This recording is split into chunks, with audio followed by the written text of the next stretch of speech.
And hello, welcome along, boys and girls. A letter from the electricity board, dear. After my recent visit from my dear, dear niece and her boyfriend, I got a letter from the electricity board asking me. It was a little bit like, you sometimes when you're abroad, okay, out of your own country, somewhere else, and you're in a shop and you're using your Visa card. And you've used it a few times, and then you go to another shop and you can't use it anymore. Have you ever had that? I had that in America a couple of times. And if you're lucky, someone comes to the phone and it says they'd like to talk to you. Say, oh, hello, it's so-and-so. We notice you've been using your Visa card more often than usual. Is everything okay? And then they start asking you the security questions like, how many pets you've got or whatever, stuff like that. And you say, yes, and then everything's fine. Well, it was a bit similar to that. The electricity board wrote to me and says, oh, hello, Mr. Reardon. We noticed that on the last weekend, which strangely enough is when my niece and her boyfriend were staying here. Do you remember my niece making an appearance on the last show? Yes? Of course you do. We noticed on that weekend you were using much, much more electricity than you usually do. Is everything okay? Well, I've never been so embarrassed in all my life, to be honest. I quickly had to say, oh, yes, it was. I said, I know the problem. My niece and her boyfriend were there, and they're not used to turning things off. And they're not... Oh, God. Well, at least they'd actually stayed for 2 nights. I told you what happened on the first night with the lights left on and everything. And I never mentioned to you, things left. Are you ready for this? Oh, the shock horror. Things left on standby.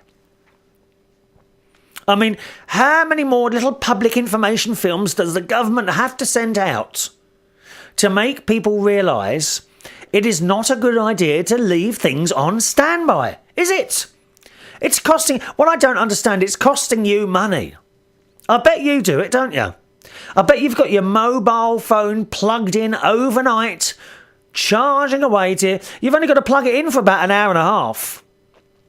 Why do people leave everything on standby? Nothing on standby in this house, my love. Good God, no.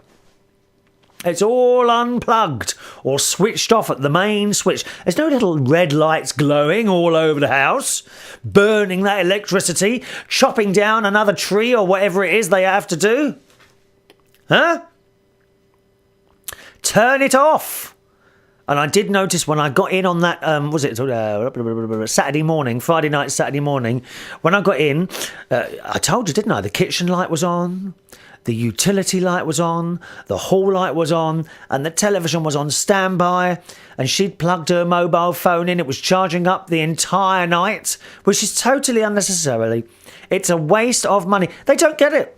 I don't understand. Why can't you understand that, people? When you leave stuff plugged in, it's costing you money. Come on, that must make you think, lads. Could be an extra 3 pints of lager a month. I don't know how much it works out at. Huh? So there we are.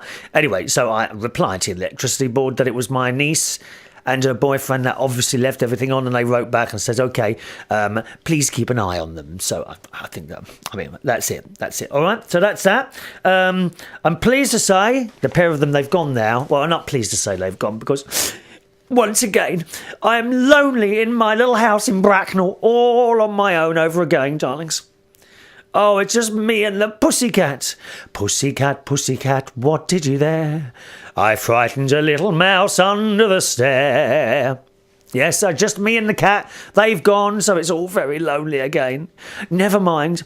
Perhaps the love of my knight in shining armour is possibly around the corner. You don't know. You know Joy and Acton?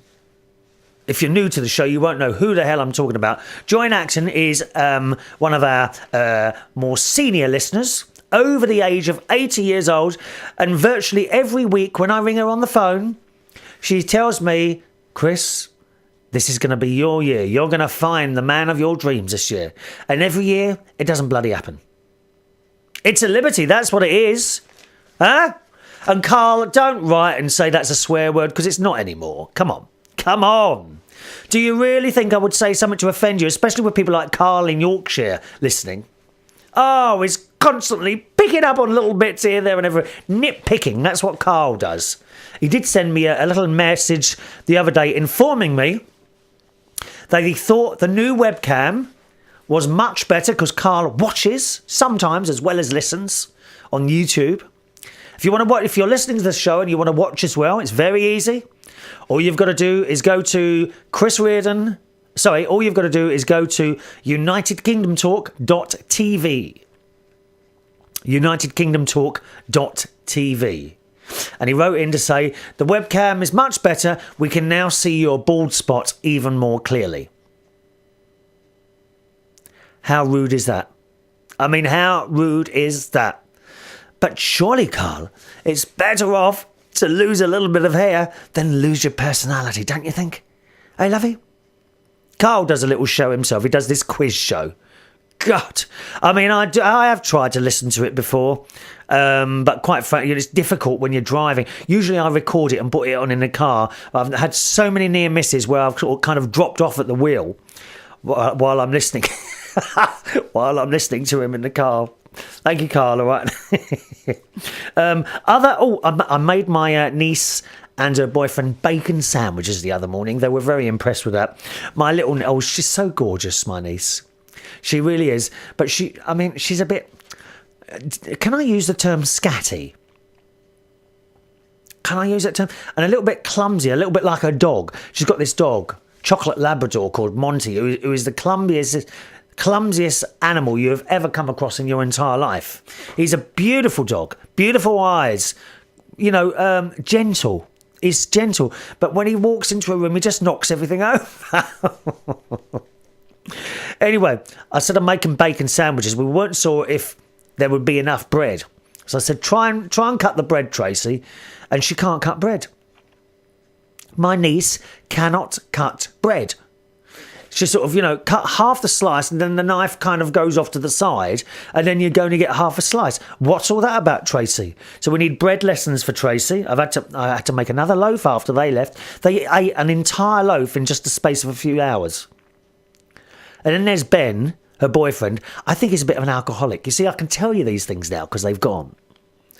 But when I came in from work Saturday night, Sunday morning, there were, I think it was about 5 Carling Black Label empty cans in the kitchen.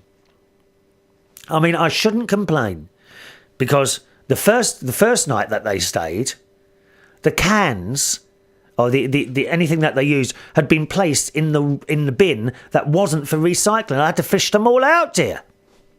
Oh, we have to do what the council tells us. You know that. They get ever so upset. The council gets so upset if you don't do things right. They even have to employ people to poke through your bits and pieces, dear. They have a stick and they poke you. They poke, looking for things in your bin. Sad, sad people they are. I mean, someone's got to do these jobs. They have to, isn't it true? I know I go on and on about council people, but they do, a lot of them they don't actually do anything. They look for things to do. You know that, I'm sure. Some of you have been at the receiving end of bits and pieces where councils have, and you're thinking, what's this letter about and all that? Because they snoop. They are snooping on you at this moment. You are probably, wherever you are in the world, you are probably being watched by a council somewhere in an office. On a slightly serious note to that, and I think I've mentioned this before, here in the UK, people are very funny with you taking photographs whenever children are around. I do understand that, right? But it's kind of swung so far that it can be frowned upon if you take a camera to your child or nieces or nephews or perhaps younger friend, I don't know, football match or school play or something like that. Right? They don't like you doing that. The fact that lots of people are watching these children doing whatever they're doing is neither here nor there. You're not allowed to take a picture. Okay? And yet, councils can sling up these cameras I know I go on about the cameras. They sling up these cameras all over the place. How do you know some perv I'm serious, some perv isn't sitting there in some security control room? And don't give me all the rubbish about, they're all vetted. Oh, do me a favour. Have you seen some of the people that sit there and watch those monitors? Have you ever seen them? They look dodgy to me. I mean, if there's any pervs about, they're the ones who are being employed by these security firms. Sitting there with their joysticks, looking at people all over the place. I find it very scary. God knows what they start doing, when they see me walking across. Oh, I perish the thought, dear. But do you see where I'm coming from here? How is it that you can't take a camera into a school to take a picture of your child?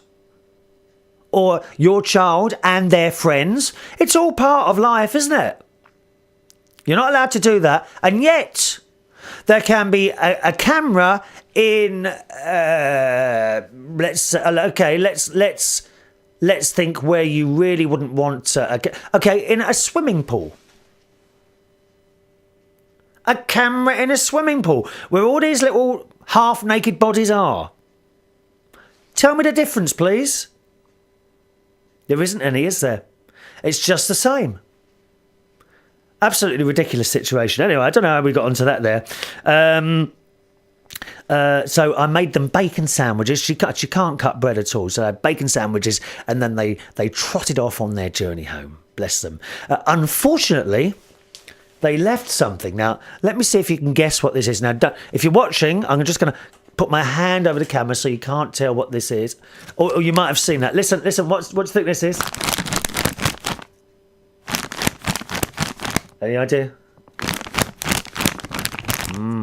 Unfortunately, they left a large bag of Maltesers. Oh, and I can still smell them. Do you like Maltesers? Do you? Oh, delicious. Oh, go and have a smell. Let me hold it to the microphone. Can you smell my Maltesers? Oh, yeah. They left those and they disappeared within the first 10 minutes of them leaving, I'm afraid. I don't know what was wrong with me at the weekend. On Saturday, I got to work. I DJ on a Saturday night at a little bar called Belushi's. I say little, it's a medium-sized bar. Belushi's in Hammersmith, quite near the tube station if you ever want to come. I'm there between 10 and 2 on Saturday nights DJing. Just general pop stuff, sometimes a few oldies. Okay, we do a bit of R&B, a little bit of rock, a little bit of pop, everything. We do everything. It's not like one set music. And Saturday, of course, it was a Saturday just after Easter, so not as busy as it usually is. However, there was a reasonable sized crowd there, and they were nice. You know, it was a crowd of nice people. And it was a nice night. You can have a bar full up of idiots. Or, you know, I can think of other words I would call them. And it can be full up and you can have a dreadful night. Well, it wasn't over full. In fact, it was probably half empty on Saturday. But a nice night. Nice people in there. There was one very good-looking lad. Straight, unfortunately. Oh, they all are in there. They're all straight. It's a straight bar, incidentally, if you ever want to come there. Although all are welcome. I mean, there must be, because I'm there. And he just didn't stop dancing all night long. He was about 21, 22. All night long he was dancing. Every time I put another record on, he'd cheer and wave at me like that. Wave. Ooh! He was like, cooey! Cooey! Mr. DJ man, thank you! What was his favourite record? It was Show Me Love by Robin S. Do you know that one? Da, da, da, da, da, da. You got to show me love. Do you know that one? Not really a good one to sing at a karaoke. I do karaoke there as well, incidentally, on Monday night, which I love. I love doing karaoke. I'd actually like to do another karaoke night somewhere. So, I mean, on the off chance that someone's watching, I don't know. I thought I hope you don't mind me mentioning that. I would like to do another karaoke night somewhere, possibly on a Friday. okay? So if anyone's interested, or perhaps you've got a bar or a club, you'd like someone who puts a bit more into karaoke than just sitting there and pushing buttons, because I do like to liven it up a bit. I have instruments. Oh yes, I have tambourine, maracas, triangle and cymbals. And I like to join in, boys and girls. I like to join in. I don't sing unless there's a gap. Because when I run a karaoke night, I do feel that the people have come to sing. It's not about the host. It's about the people who have come to sing. And I always, if there's people waiting to sing, they go on. If there's a gap, which is actually quite rare, I will sing to try and fill in the gap a bit. But I do join in with my instruments. Eh? My favourite instruments are the cymbals. And what I do, if the person's standing sort of quite close to me while they're singing and I'm doing the buttons and whatever, and I'll stand behind them and they won't see me holding these cymbals, waiting for that note. You have to do it at the right moment, you see. For example, if they're doing Frank Sinatra, My Way. I do it all, da da da da, crash, and did it my way. You know, the sort of thing. You've got to do the cymbals at the right moment, and they do sometimes jump out their skins, which I do enjoy. Anyway, I do karaoke at the moment in Belushi's, again, Hammersmith, Monday nights between 9 and sort of 12:30ish, if you ever want to come down there as well, okay? It's always free, except I think after 11 o'clock on a Saturday, I think you have to pay after that, so it's always best to get in early. All right, but I am looking to do another karaoke night, possibly a Friday, maybe another night in the week. I don't know. I could give something. I'd probably actually quite like to give something up to do that. So if you know any bars, want little old me to come down there with my little karaoke stuff, then do let me know. The email address of the show, or maybe there's somewhere in Bracknell. That would be handy. It's only I'm in Bracknell. I'd only have to go around the corner, wouldn't I? I wouldn't have to get up till 10 minutes before I'm due on.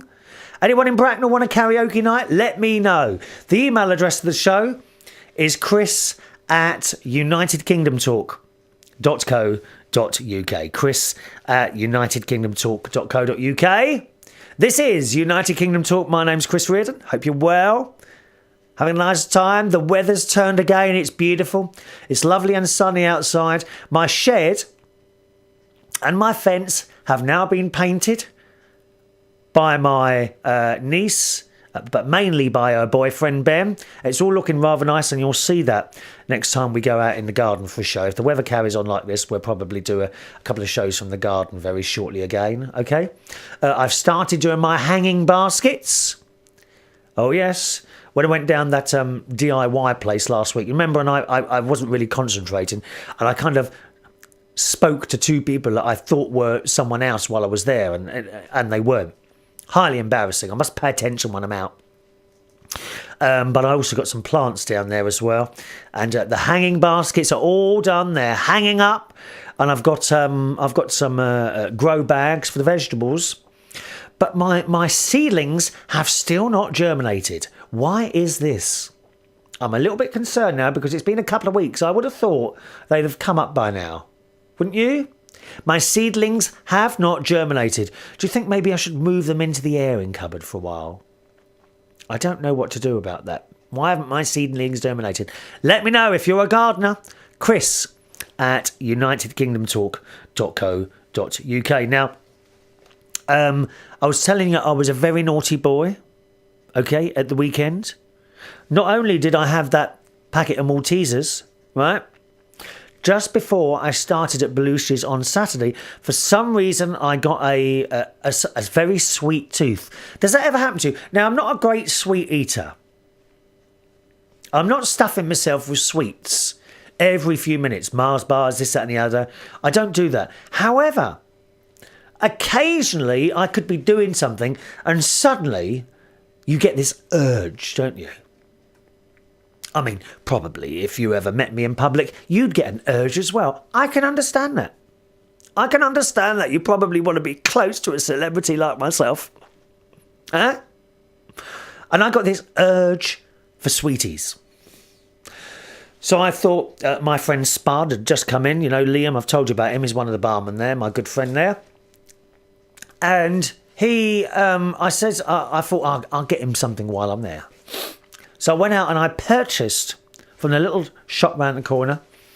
I purchased 2 Mars bars and 2 cream eggs, but they weren't for me. You see, I had just purchased 1 Mars bar and 1 cream egg for me, and I lied.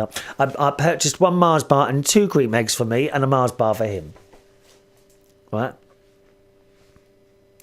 So I got back. I said, "All right, Spuddy, I got you this." "Oh no, I don't want it." I said, "You must want it. You always eat." He said, "No, I don't feel well today." He said, I felt I got a cold. I said, "We've all had this blooming cold, haven't we? Huh?" So he didn't have it. But fortunately, one of the duty managers, Chantel, she's lovely. She's a tiny little girl. She's the one that's recently been to Australia and she'd never been before. And on the weeks preceding her visit, I was frightening her, telling her about spiders and the crocodiles that roam up and down the streets of Sydney, unhindered. As she actually believed some of this, one of the things that she did take notice of was to always flush the toilet in Australia before you leave it in case those little spiders are hiding in the rim. They do! That's not a lie. They hide in the rim, spiders. In Australia, you must always flush the toilet in Australia due to little redback and whiteback spiders that are waiting to pinch your bum. Possibly the only time I'll ever get my bum pinched again, I suppose, when I'm sitting on the toilet in Australia. What can you do? Anyway, she took all this in. Anyway, she was behind the bar. I said, "Chantel, do you want a Mars bar?" So she took it and she had it. Good.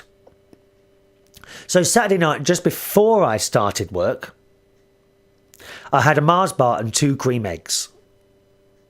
Don't ask me why. It's very unusual for me to do that. Oh, come on. It's not so bad once in a while, is it? Just a little bit of sweetie weetie for Chrissy Wissy. You don't mind, do you? And I've got some very good friends in there. I've been in Belushi's now. Oh, let me think. Must be, I think, August, September, October, November, December, January, February, March, April. About 8 months now. And I love it. I love it in there. You know, we've got new regulars there that apparently were not there before I started, and that's just so nice. Nice people of all ages. There's Scott, and there's Tracey, and there's Eileen. They're sort of the 30 to 50 range there, or 35 to 50 range. Lovely, lovely people. Who's the other bloke? John. He's in that same group. He sings at the karaoke. And Tracey, she sings at the karaoke. Oh, she's fantastic, Tracey.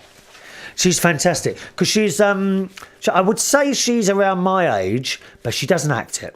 She acts like she's still about 20, 25, which is fantastic. You see, you're only as old as you feel. I've always said that. I'm 46. I do not feel 46. Okay, yeah, fair enough. Sometimes going up the stairs, more stairs to go up. Do you know what I mean? I'm sure you know exactly what I mean by that, eh?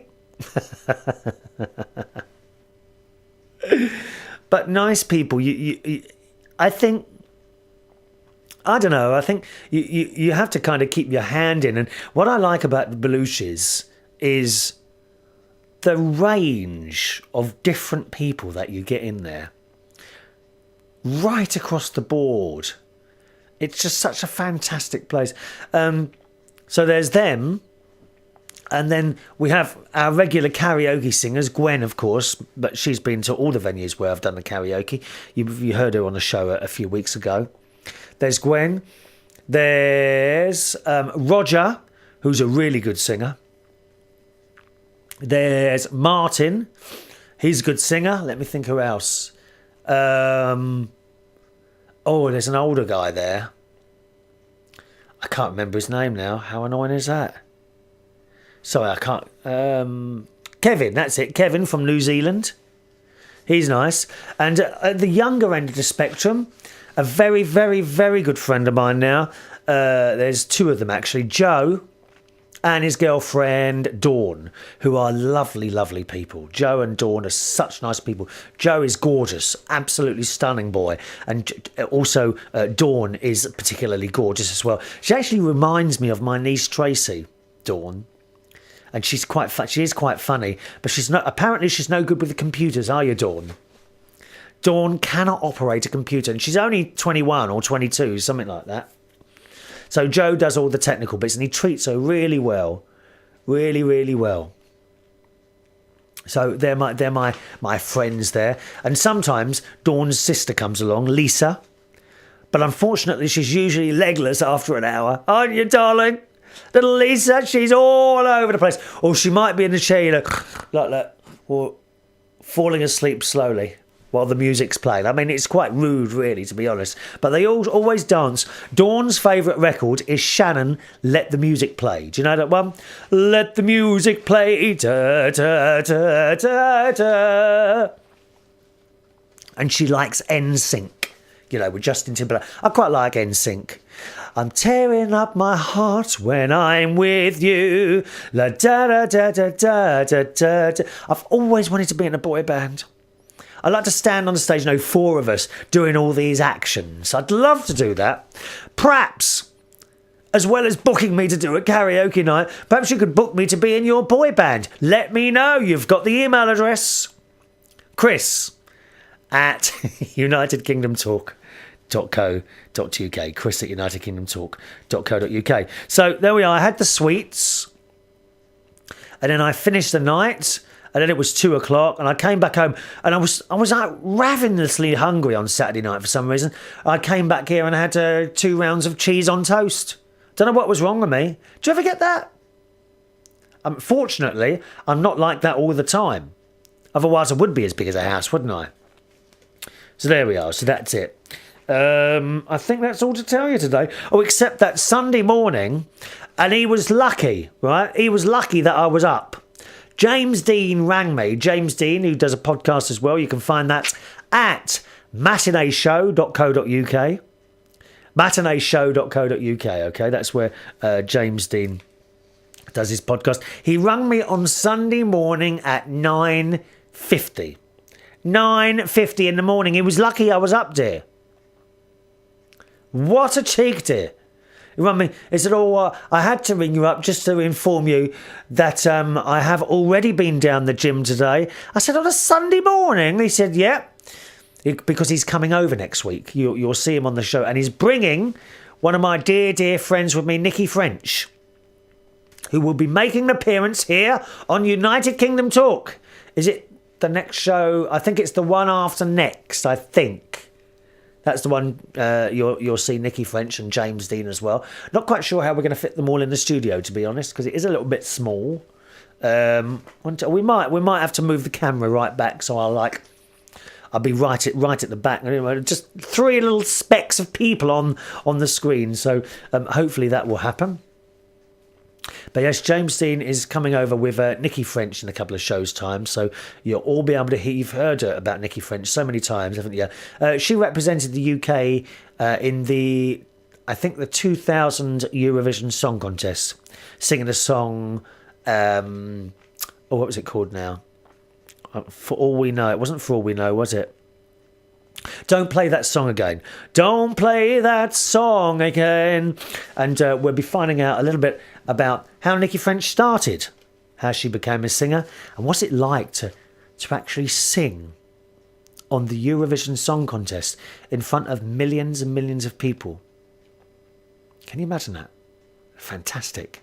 And we'll find out what she thinks of this year's entry, perhaps the involvement of Andrew Lloyd Webber this year. So we'll find out all that about her. That's in a couple of shows' time. Nikki French here on United Kingdom Talk, okay? Type in her name on the Google, Nikki French, and you'll find out all about her. Well, she will be here on United Kingdom Talk. I don't suppose I'll be able to get her in on her own. James Dean will have, that's what he does. That's how he tries to build his fame. He tags on to celebrities. Yeah. I mean, he tagged on to me for years. He didn't realise that I'm not a real celebrity. I'm just a normal, everyday person. Eh? So he rang at 9:50 to inform me that he'd been down the gym.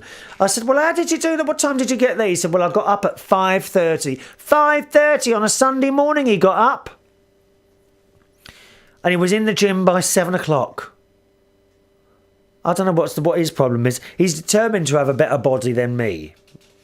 So we'll have a little look what it looks like next time, okay? Well, not next show. I think it's the show after. That he'll be down there. There we are. Right, that's it now. How are we doing? Let me have a look at my little clock over there. On to the emails then. Email address to join in, chris@unitedkingdomtalk.co.uk. chris@unitedkingdomtalk.co.uk. Was I supposed to tell you something at the beginning of the last show? Just a minute, let me have a look in my book there. I'm sure I've forgotten to tell you something. One second, my book's over there. Oh, I think I've forgotten to tell you something. Let's have a quick look in here.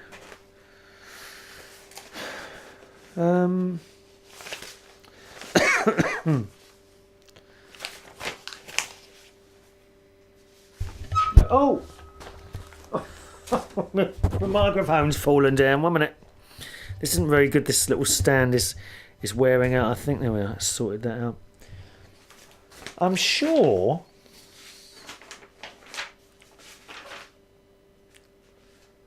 That 2 shows ago, I said to you I was going to tell you something, and we didn't actually get around to it.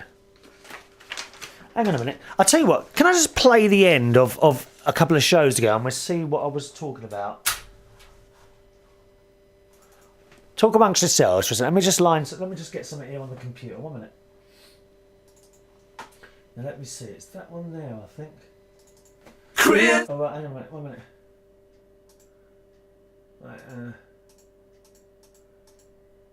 Right, let me just listen to this. Listen to this. This was an invasion of privacy, don't you think, from Joe?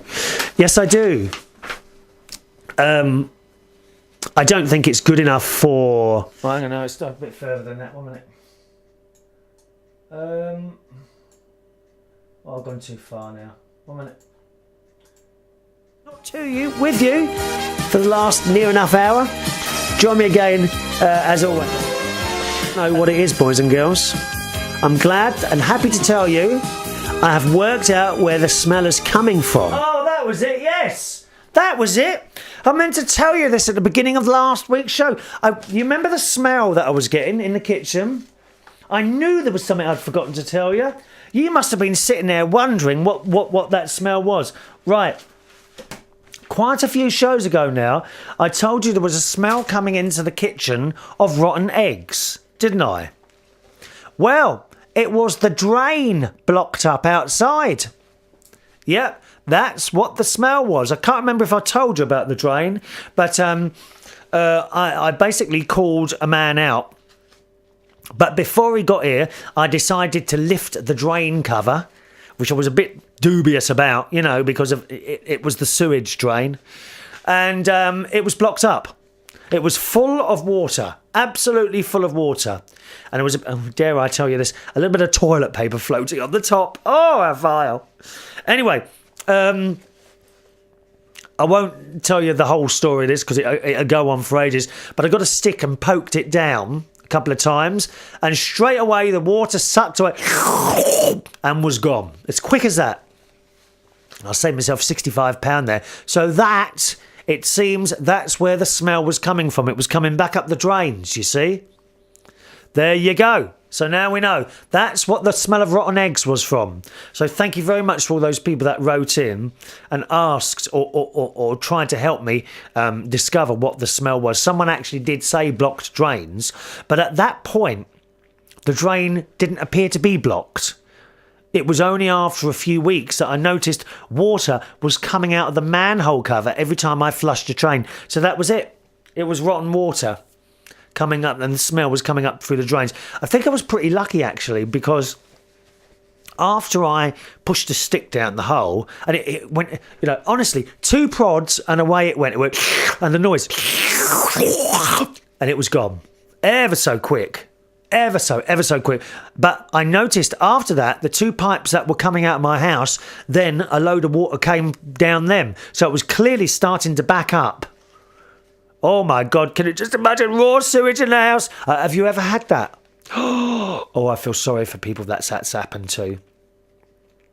It's awful, isn't it? Huh? Dreadful. So there you go. The smell that was coming in the kitchen was a blocked drain, which is now done. I am now a plumber. I'll have to add that to my list of things. Chris Reardon, international celebrity, award-winning DJ, landlord, global broadcaster, environmental conservationist, pilot, plumber, master of merriment, connector, and your fairy godmother. Eh? I've got such a long title. I mean, there's barely enough room on the page to put it as my signature at my emails. There really is. Okay, and talking of emails, here we go. They are a couple of weeks old, as you know. Sorry about that. We were supposed to actually do the whole show on emails today, weren't we? Once again, it hasn't happened. Never mind. Hello to Tom in Chicago, who actually sent this one in on the 4th of April, so a couple of weeks ago now. He said, thanks for the welcome on your show. Yes, whenever we get a new viewer or listener, we like to make people feel welcome, Tom. This is not any ordinary show where, listeners and viewers are just, oh, well, if you're here, that's it. It's not like that. We like to make people feel welcome. And if they don't like the show, we like them to feel very unwelcome. Turn it off. Don't bother writing in letters of complaint. Don't bother writing in and telling me how bad I am at doing this, because quite frankly, I'm not interested. Skin very thick. Don't bother. Turn it off. Watch something else to criticise. All right? Oh, talking of criticism, there's this website called Digital Spy. Digital Spy. Have a look at it. Type into Google Chris Reardon Digital Spy, and you'll see a couple of entries there. And some bloke on there, one of these forum whores. I call them forum whores. They're the people that sit on forums criticising everyone without actually doing anything themselves. I have no time for those people. But there was one on there who was mentioning Chris Reardon. He doesn't even appear on iTunes. Actually, you think I'll do, actually. If you type in United Kingdom Talk, it's there on iTunes. I should know because a few hundred people download the show from there. So, get your facts right, sunshine. Okay? Sit there behind your little computer, tapping away. I tell you what, boys and girls, if you want to answer that, I'd be very grateful, because when I see things about me on forums, I don't respond to them. I'm, no point in doing that. Waste of time. Don't want to waste my time. But if you want to respond to them and take my side, we can have the Chris Reardon Army. What is the Chris Reardon Army? Oh, we don't fire guns or that at anyone. We just go on forums and attack people on there who are being vile and nasty. Of course, he would probably say, oh, well, it's our opinion, it's free speech, or whatever. Sad, lonely old man it is, probably, sitting there like that. So have a look on there. Chris Reardon, Digital Spy. And you'll see some bits and pieces there, okay? Make your comments. Anyway, back to Tom's email here. I'll take you up on your offer of karaoke next time I'm in London on a Monday. If I do make it to Belushi's on karaoke night, I promise to introduce myself. And once I've had a pint of cider, he's got a pint of cider. Don't know how does Ross Patzelt drink cider? Is that a Norfolk thing? I know it's a Somerset thing, isn't it? I beg your pardon, Ross Patzelt says cider. I've got a brand new combine harvester. I'll give you the key. Do you remember that song? He said, I might even treat the audience to my version of Chicago, Chicago, da-da-da-da-da. I tell you what, I'd love to do karaoke with a full orchestra. How fantastic would that be? Has anyone ever done that? Full orchestra, so you got your book of songs and you choose it, and the orchestra plays with you. How fantastic would that be? Cost a lot of money though. Orchestras are very expensive because there's so many people to pay, you see. Tom says, as it happens, I may be back for a visit to the UK as soon as the latter part of August, if things work out as I hope. My best friend, who lives in Finland, and I have just started talking about a hiking trip to Scotland. Oh, I used to do hiking. Yes, when I was in the Scouts. It's great. Absolutely great. I remember all the many hikes we used to go on. You used to have a rucksack on your back, and in that rucksack would be your bed, a tent, food, water, God knows how we carried all that stuff, dear. I wouldn't manage now, not with all my gadgets. You can't go on camping without gadgets, can you? Eh? God, I need my webcam, my laptop. It's all got to come, dear. Oh, it's great, actually, hiking. Some beautiful sights I saw when I was in my teenage years in the Scouts. Walking through fields and little villages and getting lost in places. God. There was a lovely holiday that we went on, the Scouts, on the Isle of Mull in Scotland. And that was a lovely place. It's like, and it only has one, at that time, this would have been in the 70s, you see, there was only one bus on the island, and it just used to go round the island, and that's all this bus ever did. Fantastic. And we got lost on this hillside, on the top of a hill or a mountain, perhaps. And it got darker and darker and darker, and then eventually we saw a light, and we just made our way towards this light. And we set up, we couldn't really see anything, it's pitch darkness. We set up our tents by this river. And that was it. And in the morning, we got up. And I poked my head out the door. There was all these people looking over from a bridge at our tents. We'd parked in some sort of... We'd put our tents down by this river in the middle of a village. But the funny thing is that, there were no other lights on at that time. This was the only light that we could see. Great, it was beautiful, beautiful place, the Isle of Mull in Scotland. Tom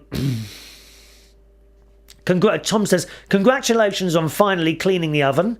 You wouldn't want to see my oven. It's a fright. In fact, since I moved into this apartment in 2001, I have never cleaned it. Tom, that's terrible, mate. Mind you probably use your oven a lot more than I use mine. Well, maybe, yeah.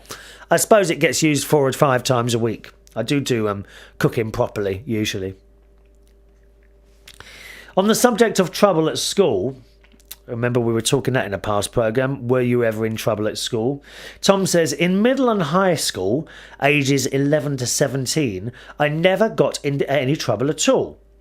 I would talk back to the teachers and be cheeky, but I don't think I was notably naughty. However, I'm told that I was a holy terror when I first started school. I think it was mostly that I was always very bored.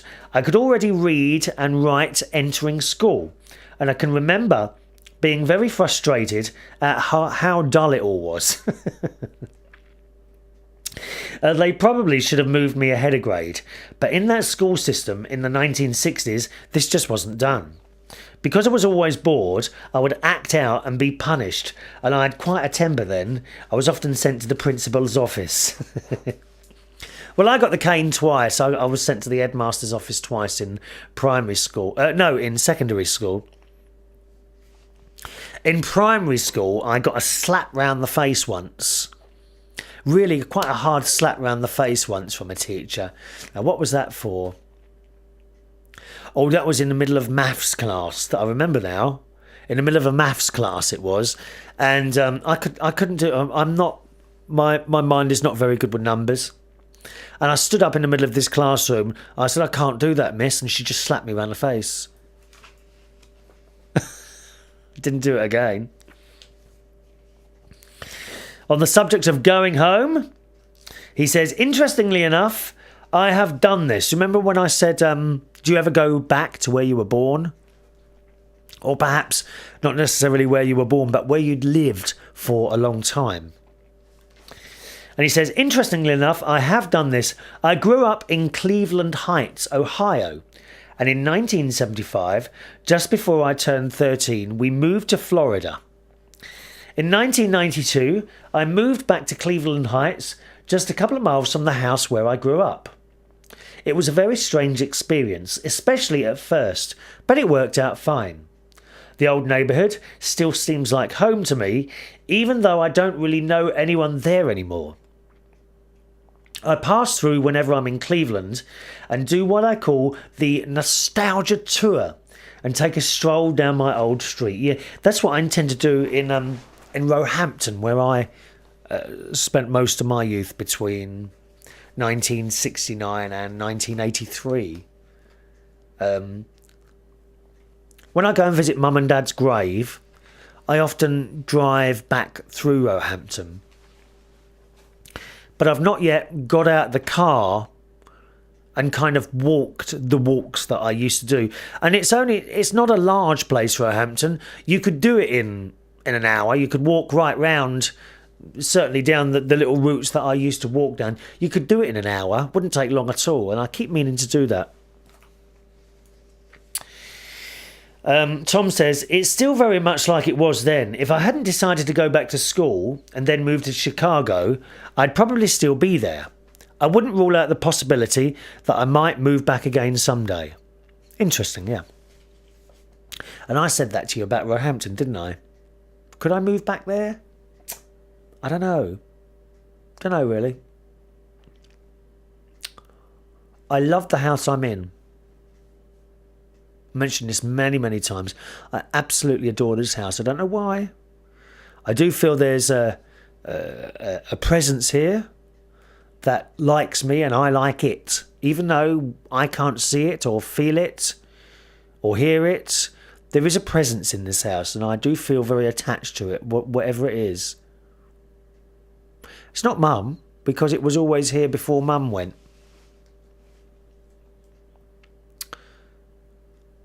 I think I went to see someone once about,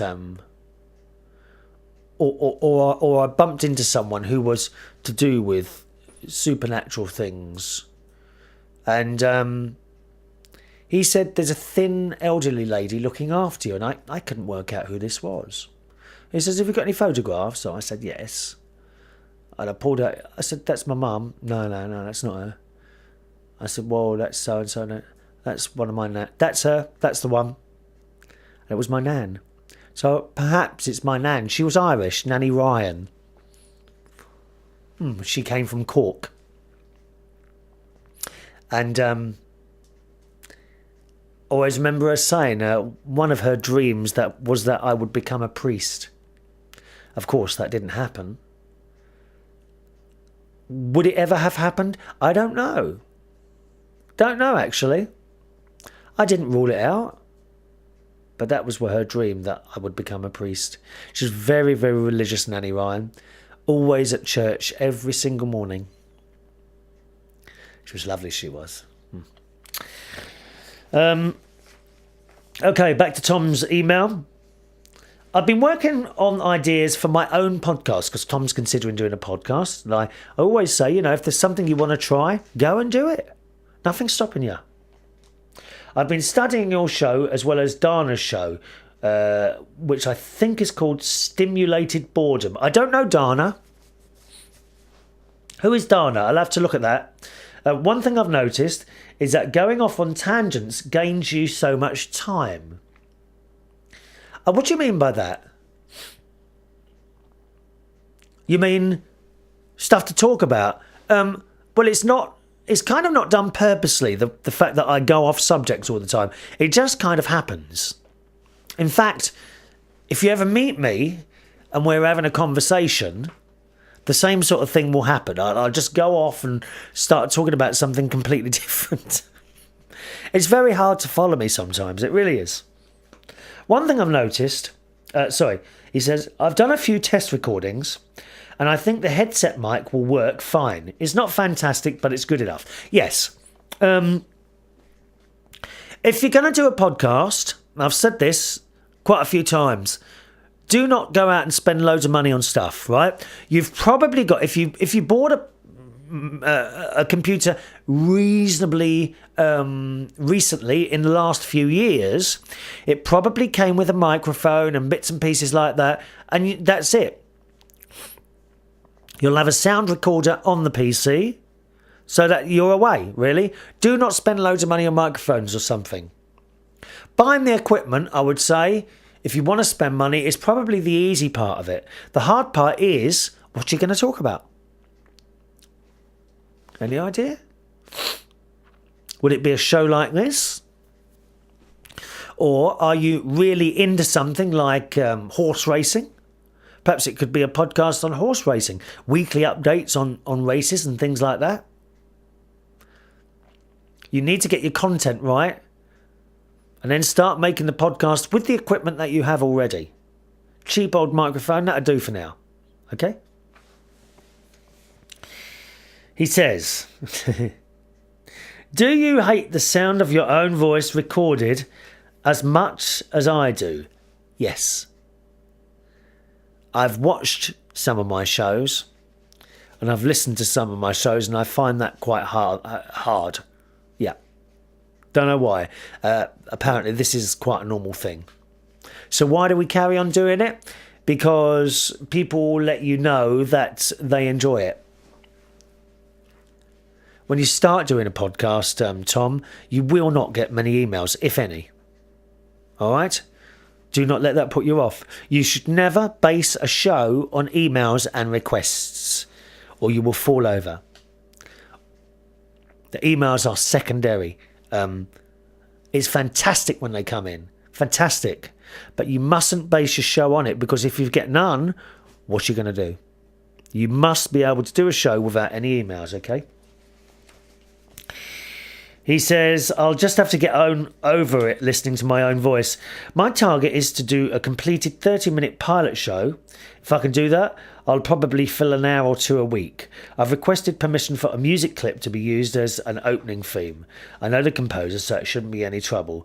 Is there anything obvious I'm forgetting? No, just really, just the content. What are you going to talk about? Write it down on a bit of paper, all these little one-liners that you can use, all right? He says, what about Tom Harris's as a title? No, I don't like that, I'm afraid. He says, thanks again for the nice welcome, and watch out for those stray pigeons. The pigeons are straying. Yes, thank you, Tom. All right. Hello to John Bracknell, station director. Hello, John. How are you? All right. He says, John runs the community station in Bracknell, one of which is kind enough to take this show. And he says, your breakfast airing of United Kingdom talk show on our station, in which you had a thankfully mild sideswipe at the councils, was immediately followed by the Sunday talk show, whose special guest was the leader of Bracknell Forest Borough Council. For a minute, you gave me mild indigestion. I just hope he didn't like your idea of us all being sent automatic fines, or it'll be in his manifesto next time round. Well, I won't be voting for him if he's doing that. This was nearly as good as the feature on my amazing work that was nearly as good as my feature on the amazing work of the Samaritans, followed by a Sean Kingston song. The lyrics, you drive me suicidal. Loving your shows. Please keep up the good work. That's from John. Thank you, John. You see, the thing is with these council people, even when you do have a swipe at them, they're not bothered. They don't listen to anyone. I've just said this before. All these people in authorities, they no longer listen to the normal person. They make up their own mind to do so. And I work with people like this. They make up their mind to do something, right? And then they ask everyone what they think. Everyone gives them their thoughts, and then they just go ahead and do it anyway. So why do they blooming ask in the first place? Huh? Thank you, John. Hello to Mark in Brighton. Hello, Mark, who says, your shows, mad as ever. I too was on school report. Thank you, Mark. Mark in Brighton there. The UK's south coast of Brighton. Hello to Wayne Anonymous. Hello, Christopher. You may tell Lisa, that's Lisa, one of our live 365 listeners, you may tell Lisa you had reason for omitting her name from the list of attractive UK talk female listeners. Lisa has a secret admirer among the United Kingdom talk show listeners. The person wishes to remain Anonymous. Blushing and bye for now. Lisa. Someone likes you, my darling. Lisa is liked. Here's one. No name on this one. It's from YouTube, from someone called Puck971. Hello, Puck. Puck 971, who just comments, "Oh no, mate. No singing. You're going to make my ears bleed." Oh, come on. A little bit of a song now and then's all right, isn't it? Dear me. And what's the time? Well, we might get one more in or two more. I don't know. Hello to young Katie. Hello, Katie on the Isle of Wight. Katie and Dave. They're always right to me. They're a lovely pair they are. They've recently had a little holiday to London as well, haven't you? Hello, Chris. You know when you were talking about being naughty at school? Well, I was not really bad. I was also bullied as well at school till I left, really. Oh, that's such a shame. Isn't that horrible, school bullies? The school did not do anything about it. I did report it to the headmaster, and in the end, he did do something, but it carried on for ages.